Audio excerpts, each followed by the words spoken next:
The monsters put a tool up inside the poor girl and literally pulled out her intestines.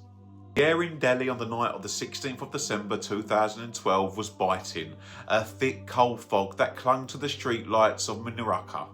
Jyoti Singh, a 23-year-old physiotherapy student with a very bright future and a shift ending late, just wanted to go home. She and her male friend, Awindra Pandey, had just finished watching a film. They stood on the roadside, waiting for a ride that would never truly end. So when a private white bus pulled up, it looked like a solution. But the 6 men inside, the driver, his brother, and 4 others weren't looking for fares. They were looking for prey. The moment Jyoti and Awindra stepped into that cabin, the doors were locked. The atmosphere shifted from the mundane hum of a night bus to a claustrophobic trap. When Awindra questioned the route, the men taunted them. A fight broke out. Awindra was beaten unconscious with an iron rod, leaving Jyoti alone in the back of a moving vehicle that had become a rolling torture chamber. What followed over the next hour is a descent into the depravity that defies human comprehension. The men took turns violating Jyoti. It was not merely an act of SA, it was a systematic attempt to destroy a human being. They used a rusted L-shaped iron rod, the kind used to change bus tyres, to inflict internal injuries so severe they are almost impossible to describe in a medical context.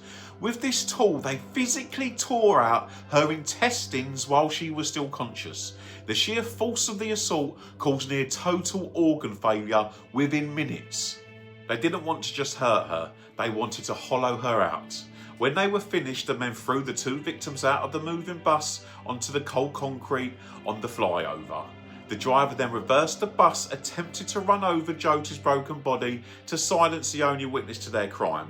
Her friend managed to pull her away just in time. For 13 days, Jyoti Singh became a symbol of a nation's collective rage. She underwent multiple surgeries, her body a battlefield of sepsis and trauma. Despite the agony, she remained conscious long enough to give a statement to the police, identifying her attackers with a clarity that haunted the investigators.